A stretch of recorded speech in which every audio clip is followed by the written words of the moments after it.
Knowing the woman in the mirror is sometimes a very difficult thing. Looking at yourself in the mirror and analysing the person that's looking back. Do you know them? Do you really know them? Have you peeled back the layers to see as to where they get their strengths? This woman that's looking back at me, she gets her strengths from her family. Having her children around is what builds her strength.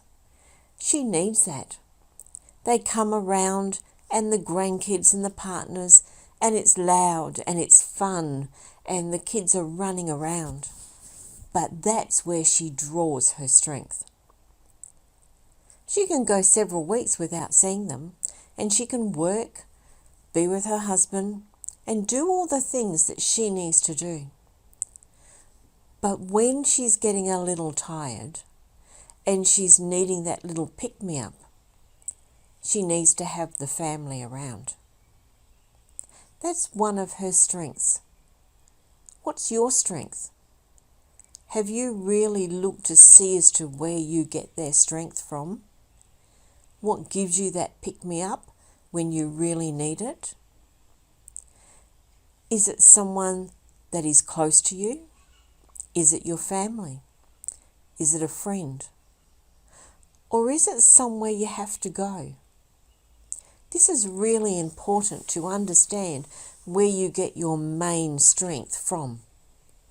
Because when you do know, when things are hard, you know exactly what to do.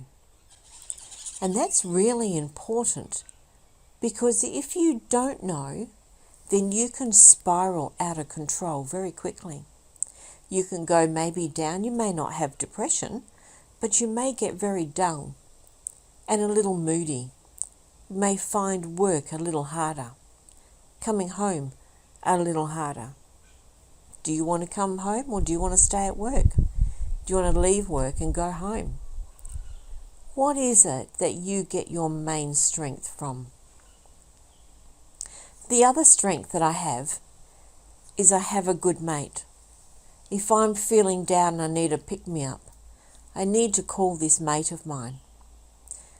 He always knows exactly what to say. We used to work together.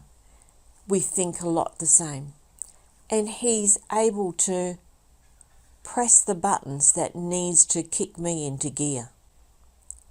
He's able to come up with scenarios of what I need to do. He is my main contact when it comes to business. He is an amazing business owner himself, so he understands a lot of what I go through. When it comes to finding your strength or who needs to pick you up, who is that person for you? Can you tell them anything, regardless what it's about? Can they give you good, unbiased criticism and you take it? Sometimes what he tells me I don't like, but I have to listen because I trust him. So when it comes to having your strength, where do you draw your strength from and where do you go to get some pick-me-up? That is also a different strength. These are really little important things, because if you don't know where you get your strength from, then how do you know how to pick you up? So I want you to, in the next few days, I want you to work out where you get your main strength from and who do you go to for a pick-me-up. Someone to give you some unbiased advice. Someone to give you some constructive criticism. Someone who you trust. I'm Kerry Hort, Rowe, and I hope you learn to know where you get your strength from.